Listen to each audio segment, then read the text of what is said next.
Hi, welcome to the Best Practice Business Practices in Healthcare, the podcast where we talk about the business side of healthcare. Today I'm joined by Mickey Engel. Hi, Mickey. Hi. And we are going to talk about a really hot topic, I think, in healthcare right now. But before we dive into it, Mickey, why don't you give us a little bit of background about yourself and your experience? Okay, sounds great. I am actually a licensed practical nurse, and I graduated in 2008 with that license. And throughout my career, I moved into a little more administrative roles, not by my choice. Other people saw something in me, I guess I wasn't sure I had. And instead of going the traditional route to get my registered nurse, I chose to get a bachelor's in healthcare um, management, which has been a wonderful thing for me. And throughout the last, oh my goodness, how old am I now? I'm so old. The last 15 years, I've really grown and I've seen so many different ways to do things. And now I get to be part of making those decisions, which is great. Yeah, yeah, good stuff. It's always fun to get your career at that point where you're like, wow, don't know exactly how I got here, but it was great. Exactly. Yeah. Yeah, Yeah. And yeah, it's a strange journey. Not, I mean, if you'd asked me in nursing school if this is what I was going to be doing, no way. I love r- patient care. I'm going to stay with direct patient care forever. And I'm not. yeah, yep, yep. But I have to say, the clinical side makes people that come from the clinical side really make great leaders in the practices because you Yeah. understand both sides of the business. Yeah, definitely has given me it's actually given me, I think, more credibility with clinicians when I Mm, ask them about a process or to invest into a process, because I think they know I'm looking at it from both sides and I was on the other side. So I think right, that helps with their investment in that too. right, So yep, that is nice. yep. Okay, so today we're going to talk about the topic of the benefits of the practice independent model. So, why don't you give us just a little bit of history about the practice you're with and really kind of where you guys came from? Sure. So we in 2019, April of 2019, our local hospital, which is owned by a large corporation, but our local hospital teamed up with a company that opened a bunch of burn centers at the time, and they wanted Mm, to bring a burn center to East Idaho, and we would be the only one in Idaho that can treat acute burns like that. And so they partnered with our local hospital, and our physicians were employed by this larger corporation based out of Augusta, Georgia, and we were mm, employed with them, and we started that big project, and it was a big project. I mean, we started with 4 doctors and I had 4 staff members at the time. And we just we covered so many service lines. We had trauma, burn, podiatry, and general surgery. And it was just so busy. And I think that as we grew with that company, we added physicians, we added more general surgeons, we added another service line for plastic surgery. But we still felt like, even though we were employed and we had a lot of resources, and that's always the benefit that they give you when it's corporate owned, is you have all these resources, we still were very limited because what we did was so unique here to every mm, other location within the burn company. So they would try and apply templates to us that didn't make sense for us, and then we would try and ask for things that would benefit our model or what we were trying to accomplish here. But because they don't do it anywhere else, the automatic answer was no. We don't do that anywhere else. We can't make exceptions. And so it always felt like our hands were really tied in a mm. lot of ways. I mean, I think there was support, but I do believe that like our hands were tied with that corporate model. Well, that company didn't pan out great, and it was kind of dissolving as the CEO of the company passed away unexpectedly, and so it really changed the dynamic of it. So we knew we had to do something, and we had to make a change, and the corporation that owns our local hospital also employs physicians. And so we decided we would go back to employment with them until we could figure out what we wanted to do. And through all this discussion, the idea of the physicians owning the practice themselves kept coming up. But it was so funny. A lot of the pushback on that was, well, everyone's doing the opposite thing right now. Everyone's Right. going to hospital owned or corporate owned practices. No one can make it independently. No one's going to be able to do that. You guys, I mean, I can't tell you how many times I heard we won't be successful, we won't survive, it's not going to work. But I think that once we went back to that corporation owning us, it was even more frustrating because everything took so long to get done. We Mhm. weren't able to be part of the decisions. It actually cut off a leg of our business because we couldn't get in network with some of the insurances that only Mm. went to the other hospital. And so, there were just so many. It just kept feeling like there were all these roadblocks and we had to stay in this very narrow um, path.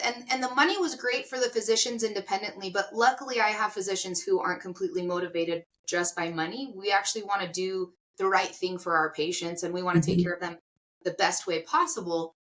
So once we were with that group, we realized, okay, I think we're just going to do it. We're going to find a way. We're going to find a way to become independent because we want to make sure we design this ship the way we Mhm. want it to be, because we think we can make it the best. So that's how What we was got. it like coming to that decision? I mean, I know that there was probably years worth of discussion and kind of going back and forth, but what was it like when they finally came to that decision? Like, we need to do this. We need to go independent. So it's so funny. We just had a meeting because we've had to have really hard conversations now that we're independent. And one of the conversations that we had that the physicians said it used to unite them was hating the corporation they worked for. Like that's how they were united. I mean, they did not like the decisions that were being made, and they all didn't like it. So that would bring them together, and they had this unity. And now they don't have anyone to blame, right? Like it's just them. So, but I think that's what it was. I think they all finally realized that they no one really cared about us as humans. Hmm. And so the day that they and there were a few things that were the catalyst, but I think the day that we finally realized I couldn't keep being the office manager and successfully move to independence. And it was really the name. It was really when we came up with the Mm. name that I think that that's when the buy-in, like that's when I saw things kind of turn. Everyone talked about it in theory, and they were all kind of like, yeah, okay, I think this is the right way to go. But even then, I think they were all still a little bit like, maybe we shouldn't take the risk. But we came up with a name. Everyone in our and we have a relatively small town. Hmm. Everyone in our town always has a similar name, whether it's about the Snake River or about the Tetons. Like there's always a Grand Teton or Snake River, and we knew we wanted to still stay, somewhat representative of the local area, but um, there's a lake here in town called Gem Lake, but it's not pretty. I mean, it's actually just part of the Snake River, but it's not pretty. But we were kind of throwing that name around and still loose buy-in, right? And then me and one of the doctors, we were looking at a map and we found one that was called Steel Lake. And for them to own it, they would have to have their own independent companies. And so Hmm. they riffed off of Steel Lake and they made their individual companies named based on steel, which was great. But it was so funny that small thing, I think that was the turning point when they finally Mm. united and said, okay, we've made the company, we wrote up that operating agreement. To me, I'm not sure I knew what I was getting into at the time. And really, I was learning so much as I went, right? Because I'm finding all the tools and I'm sitting with the lawyer, I'm sitting with the accountant, and I'm guiding them. And I'm thinking, how are these men trusting me to do this? That moment, that meeting, when I was able to set like hand in front of them the names of their companies and the name of our company, and it was filed with the state, right? This is official. It Yeah. was like, okay, everyone kind of put their nose to the grindstone and they're like, all right, we're all in. And it was pretty momentous, I think. I really am grateful I got to be a part of that.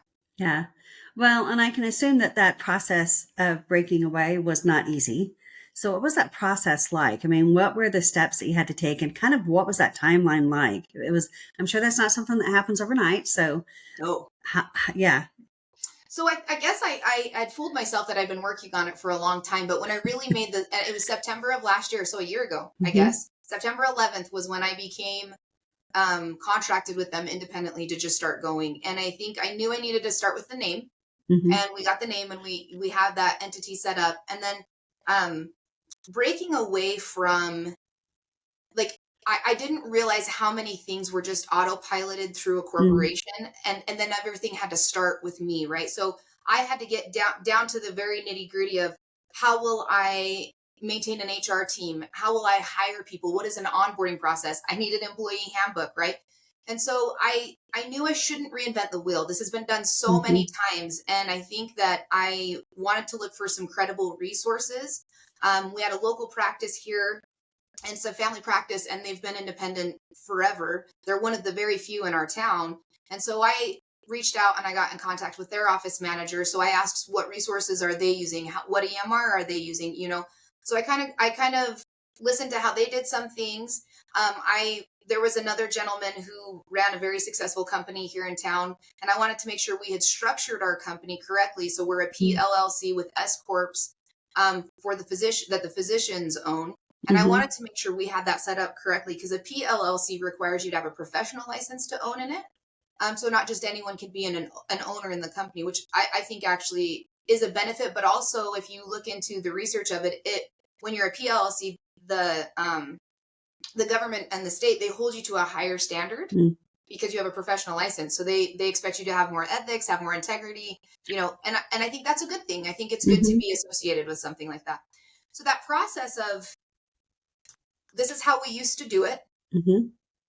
How are we going to do it in the future? And, one of the really difficult things was, who makes that decision, right? Like, how do we know which EMR we go through? Because now we've gone from doctors who've been told what to do, what they can and can't do, and the decisions are completely out of their hands, to, do they want to make all of those decisions? And while they want the independence and the freedom, there's a lot of decisions they don't want to have to make.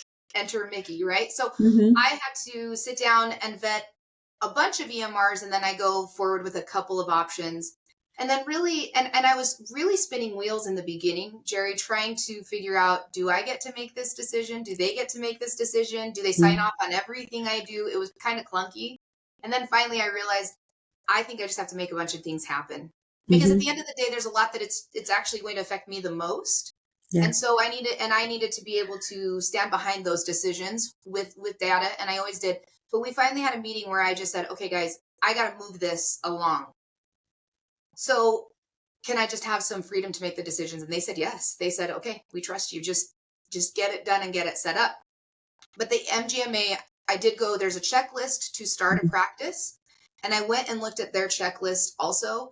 And that was really helpful. I think it's good to find credible sources to give you an idea, but you still have to make it work for you, right? And you were part of that. Me reaching out and finding someone who is an expert in the field that I don't know enough about, and being grateful to have you on my team to show me that experience of billing. And I've not been great at delegating most of my life, but I had no choice.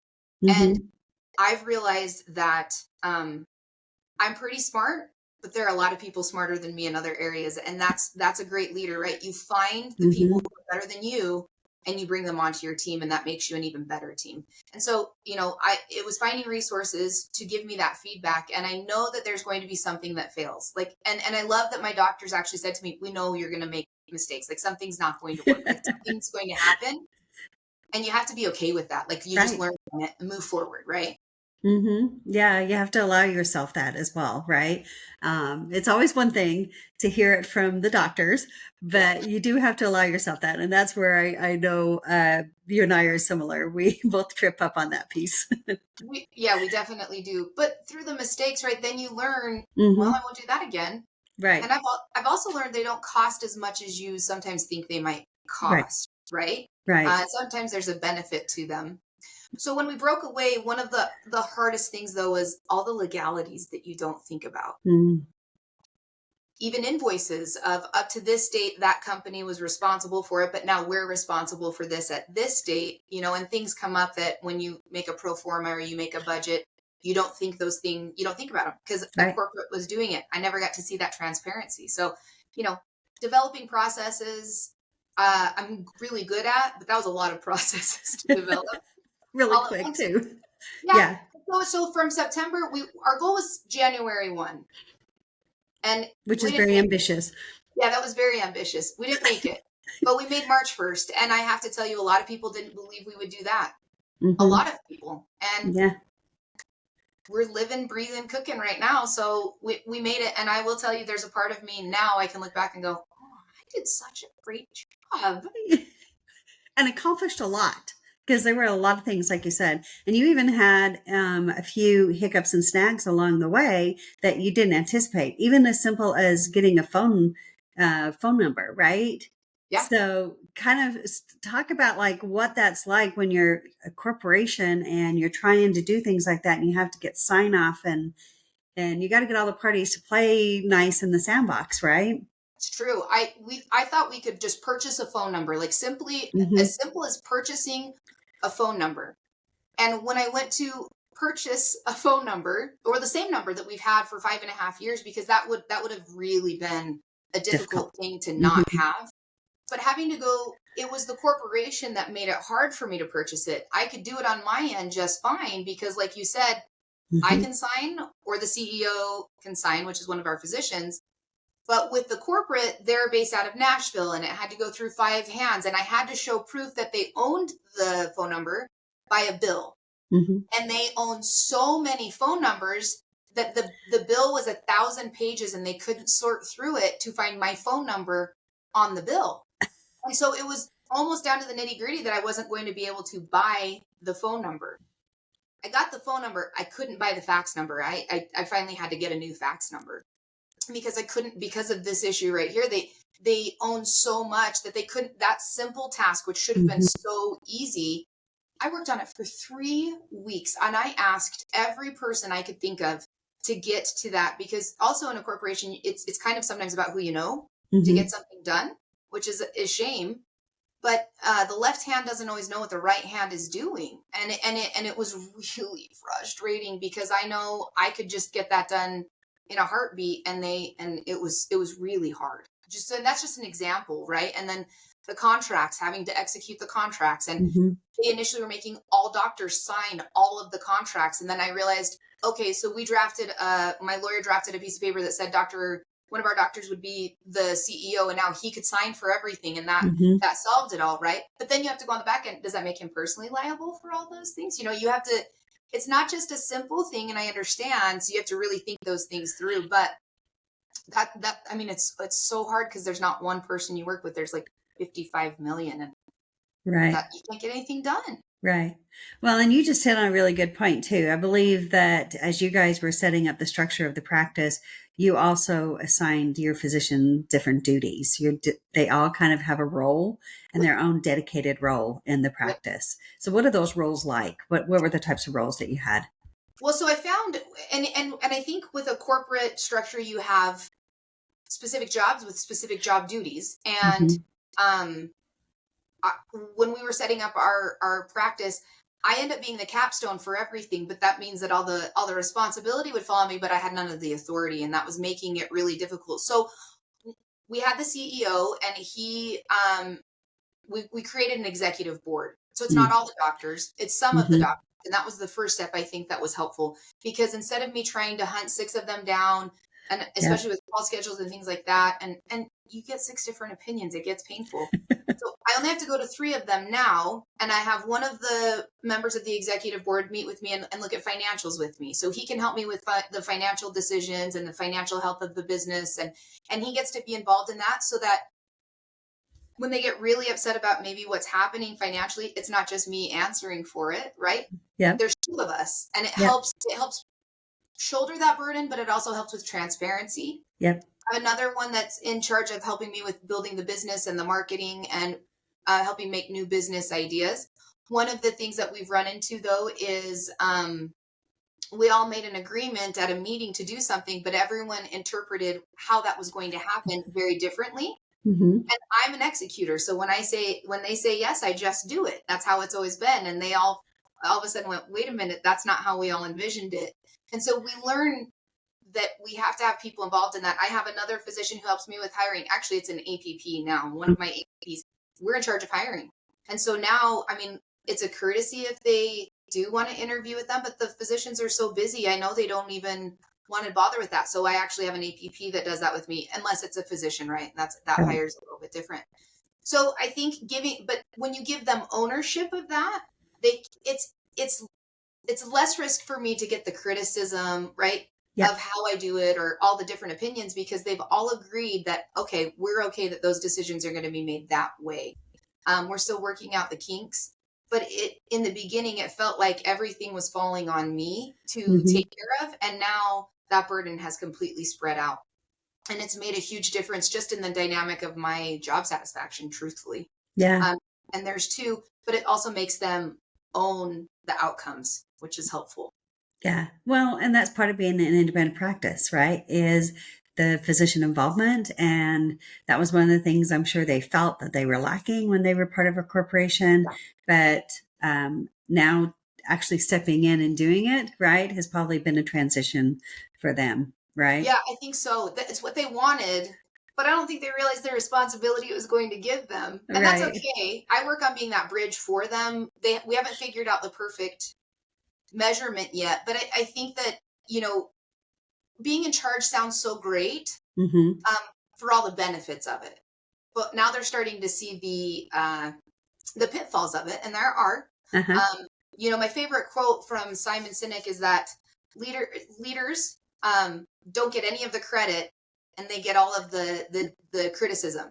And that's true. That's we're the Mm-hmm. problem solvers. We're the ones that everyone dumps the problems on our desk, and we sort through it. Well, now they're realizing that's them too. They used to be the dumpers. Well, they're getting dumped on, and I think it changes somewhat of their dynamic and their integrity with how they treat people who help them, their support systems, which I think has been a good lesson too. Right. Well, you're now just over 6 months from becoming independent. What has that last 6 months been like? Whew. I was just talking about this with someone the other day. I was working like 14-hour days when we first opened. I mean, I don't even know. I don't think I went home before the sun went down for a really long time. And so in the beginning, I think I was just putting out fires. I was just trying to, survive. But I love looking back at that Mickey, and she Mm-hmm. kept saying things that I'm not sure she even believed, which was that's going to come. Like in the future, we'll be Yeah. getting there. Everyone wanted to put pressure on me. Hey, I need answers of what this looks like now, and I say we don't have enough data to give you that. For Mm-hmm. example, financials. You and I have talked about that, and the billing and what can we expect. I kept getting that question, and by the way, it stopped. I don't know if I've told you that, but it has stopped. I told them we have to get these processes in place, but for people who aren't Mm-hmm. actually doing it, that's a hard thing for them to wrap their brain around. So Mm-hmm. now that I'm 6 months in, I would say the last 2 months, I actually feel like I can breathe a little bit. I am starting to see what I can expect month Yeah. over month.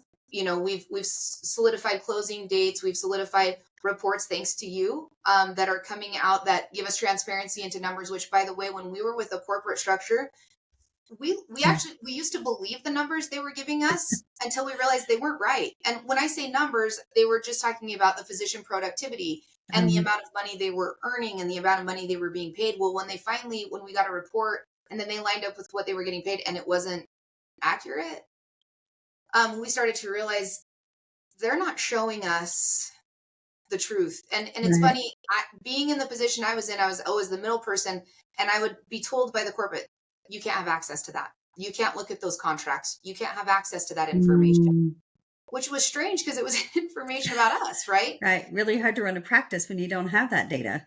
Yeah, I mean, I never really had a budget the only budget I ever had was you need to hit these charges with the last corporation. They didn't care about the collections. And I'm thinking, how can you not care about the collections? Oh, they didn't. Right. I mean, I was never given that information. It wasn't readily at my fingertips because that wasn't what they focused on.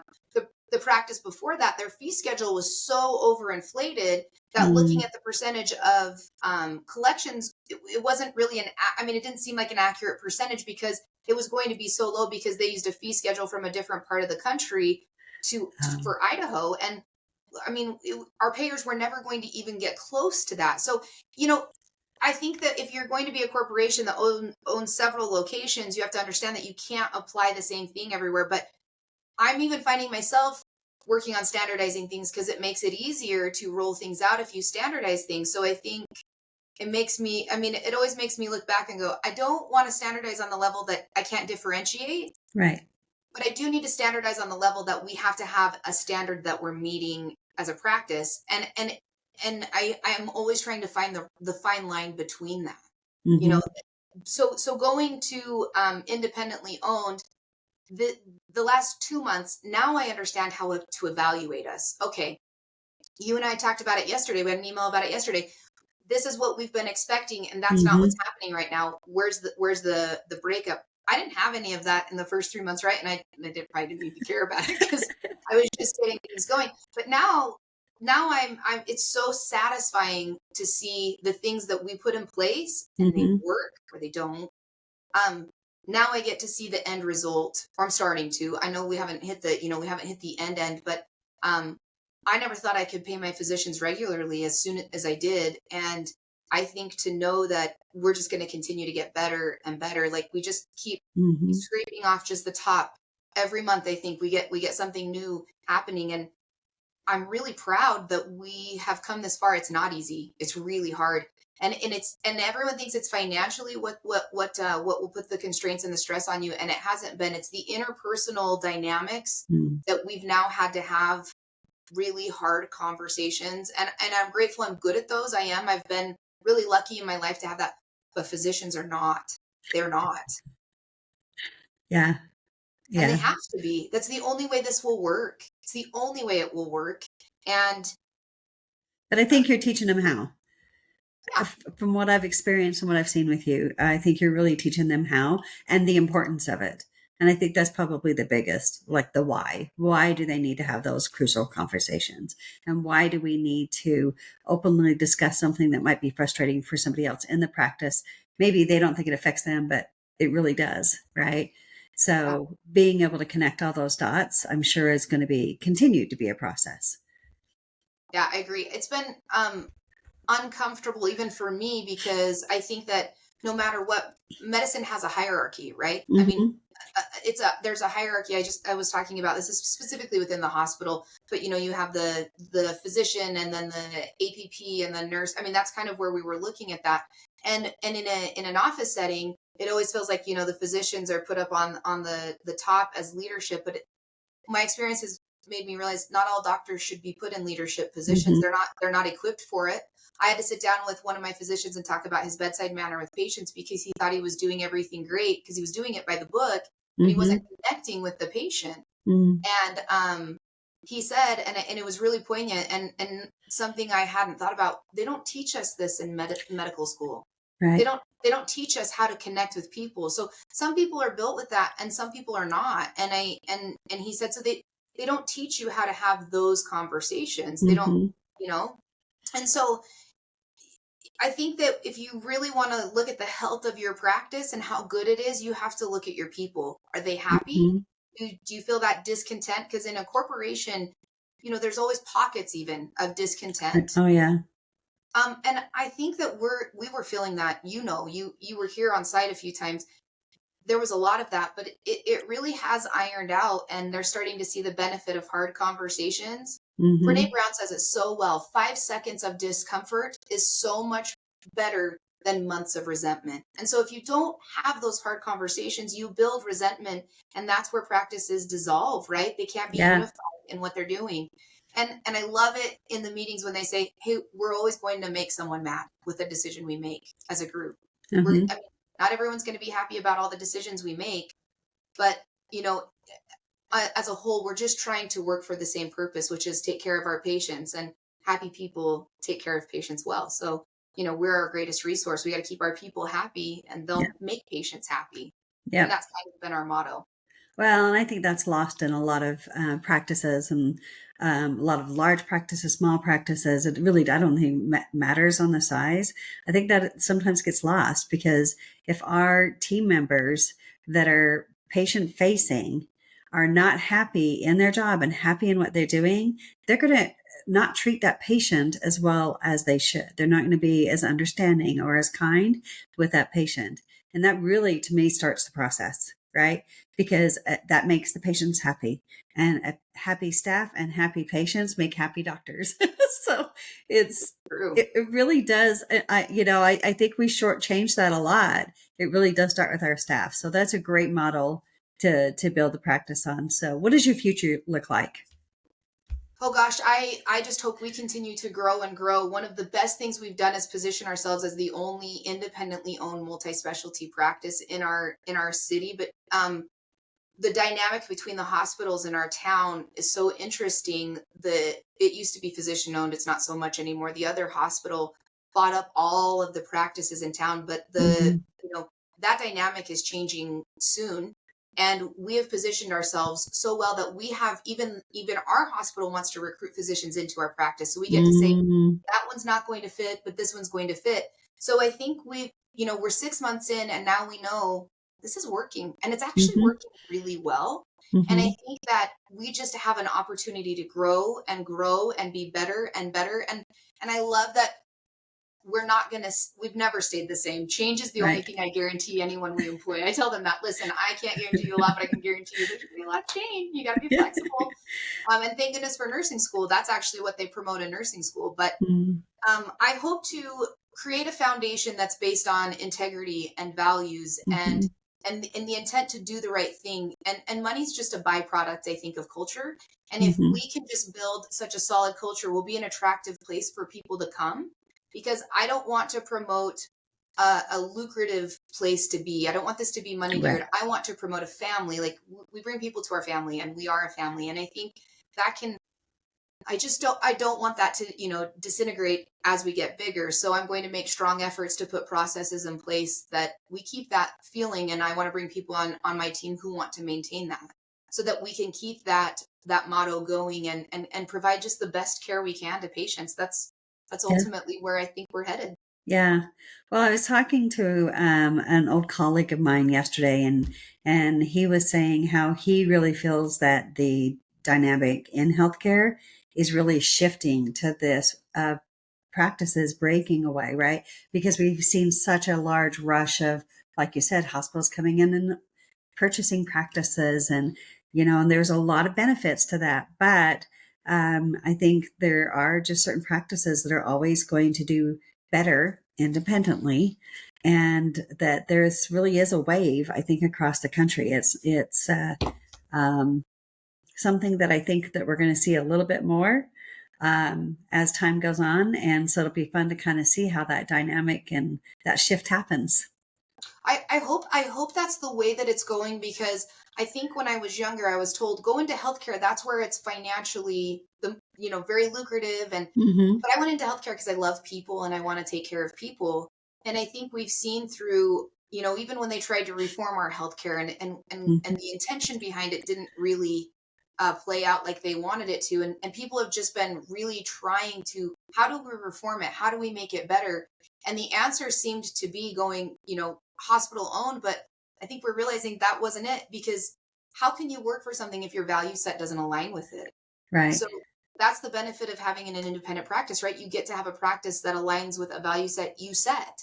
And so I hope to see that happen more. I would like to see us be a little bit of a trailblazer in that here in town. And I think we are. People are talking about it. I think they're a little bit surprised. Yeah. Um, and I'm glad people told me I couldn't do it. It makes me want to do it more. Well, and it's fun to hear that you guys are being a great example in your community for the other um, medical groups in the area as well. So that's a great place to end on. Sounds Mickey, I really appreciate you today and your time and talking about this really hot topic. Again, I think it's something we're going to really see more and more of over the next probably 5 to 10 years. So I thank sure you hope again. so. Yeah. Thank you so much for having me. I really enjoyed it. Alrighty. Everybody, thank you for those that are logging in online to watch this, and we will have another one here soon.